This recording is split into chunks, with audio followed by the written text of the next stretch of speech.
সামনেই তো গণেশ পুজো আসছে মা, গণেশ ঠাকুরকে লাড্ডু ভোগ দেবে না?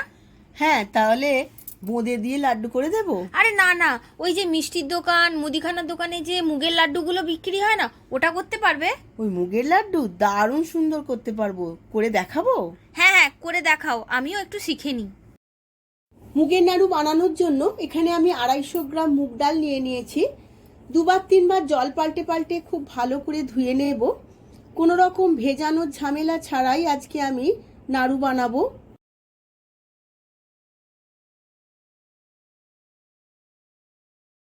সমস্ত ধোয়া ডালটা এবার ছাঁকনির মধ্যে নিয়ে নিচ্ছি জলটা ছেঁকে নেওয়ার জন্য।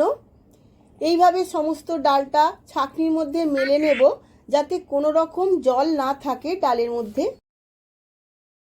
সমস্ত ডাল থেকে খুব ভালো করে জলটা ঝরে গেছে, ঝুরঝুরে হয়ে গেছে একদম। একটা বাটির মধ্যে ডালটা ঢেলে নিয়েছি। এখন একটা ফ্রাই প্যান বসিয়ে নিয়েছি। ফ্রাই প্যানের মধ্যে 1 চামচ ঘি দিয়ে দিয়েছি। ঘিটা খুব ভালো করে গরম করে নিতে হবে। এবার সমস্ত ডালটা এই ঘিয়ের মধ্যে দিয়ে খুব ভালো করে সময় নিয়ে ভেজে নেব। এই সময় গ্যাসের ফ্লেমটা আমি লোতে রাখবো। এইভাবে লো ফ্লেমেই ভাজতে হবে। যদি জোর দিয়ে ভাজি তাহলে ডালের কালারটা লাল হয়ে যাবে, তখন নাড়ুটা দেখতে ভালো লাগবে না। এইভাবে লো ফ্লেমে আস্তে আস্তে করে ভাজতে হবে, যাতে খুব ভালোভাবে ভাজা হয় এবং ডালটা মুচমুচে হয়ে যায়। এইভাবে ডালটা ভাজতে ভাজতে অন্যদিকে আমি চিনিটা গুঁড়িয়ে নেব। চিনিটা গুঁড়িয়ে নেওয়ার জন্য একটা মিক্সিং জার নিয়ে নিয়েছি। এর মধ্যে আমি 150 গ্রাম চিনি দিয়ে দেব, আর দিয়ে দেব 3টে ছোট এলাচ।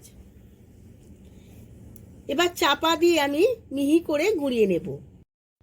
এদিকে ডালটাও আমার 10 থেকে 15 মিনিট ভাজা হয়ে গেছে লো ফ্লেমে। ডালটা যত ভালো করে ভাজা হবে নাড়ুটা তত দিন আমি স্টোর করে রাখতে পারবো। এবার আমি গ্যাসের ফ্লেমটা অফ করে দেব।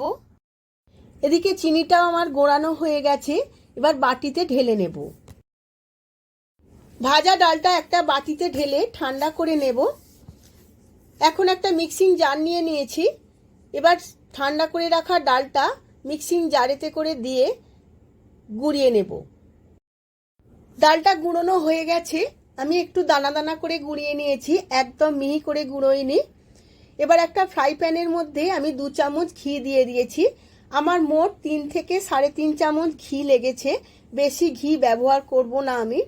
এবার সমস্ত গুঁড়োনো ডালটা আমি এই ঘিয়ের মধ্যে দিয়ে আবারও 10 মিনিট লো ফ্লেমে ভেজে নেব। এই সময় কালারটা একটু চেঞ্জ হয়ে যাবে।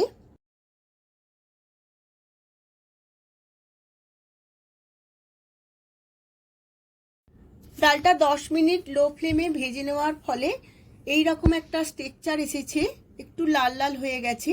এবার আমি 1/2 কাপ দুধ এর মধ্যে দিয়ে দিয়েছি। এবার দুধ দিয়ে খুব ভালো করে মিক্সারটা মিশিয়ে নেব। এইভাবে খুন্তিতে করে চেপে চেপে মেশাতে হবে, না হলে ডেলা ডেলা হয়ে যাবে। দেখুন বন্ধুরা, সমস্ত ডালের মিক্সারটা একটু ভিজে ভিজে হয়ে এসেছে। এখন দিয়ে দেব গুঁড়ো চিনিটা। গুঁড়ো চিনি দিয়ে আবারও সমস্ত কিছু ভালোভাবে মিশিয়ে নেব। এই সময় গ্যাসের ফ্লেমটা লোতেই থাকবে, না হলে নিচে লেগে যাবে। এবার চিনিটা দিয়ে আমি খুব ভালো করে মিশিয়ে নেব। এই সময় গ্যাসের ফ্লেমটা লোতেই থাকবে। এইভাবে খুব ভালো করে খুন্তিতে করে মিশিয়ে নিতে হবে। এবার দিয়ে দেব কিছু ড্রাই ফ্রুটস, এর মধ্যে কাজু, আমন্ডস আর কিশমিশ আমি ছোট ছোট করে কেটে নিয়েছিলাম। খুব ভালো করে মেশানো হয়ে গেছে। এবার গ্যাসের ফ্লেমটা আমি অফ করে দেব। বেশিক্ষণ গ্যাসে থাকলে চিনিটা গলে গিয়ে খুব বাজে হয়ে যাবে। এবার সমস্ত লাড্ডুর মিশ্রণটা আমি একটা পাত্রে ঢেলে নিয়েছি। বেশি ঠান্ডা করব না, গরম অবস্থাতেই লাড্ডুগুলো পাকিয়ে নিতে হবে। এইভাবে অল্প একটু মিশ্রণ নিয়ে হাতের মুঠোয় করে চেপে চেপে মুঠো করতে হবে, কারণ হালকা হাতে করলে লাড্ডুগুলো ভেঙে যাবে, যেহেতু এটা শুকনো ঝুড়ো অবস্থাতেই আছে। এইভাবে হাতের তালুতে করে গোল করে নিতে হবে। দেখুন বন্ধুরা, একটা লাড্ডু তৈরি হয়ে গেছে। আবারও একটা দেখিয়ে দিচ্ছি।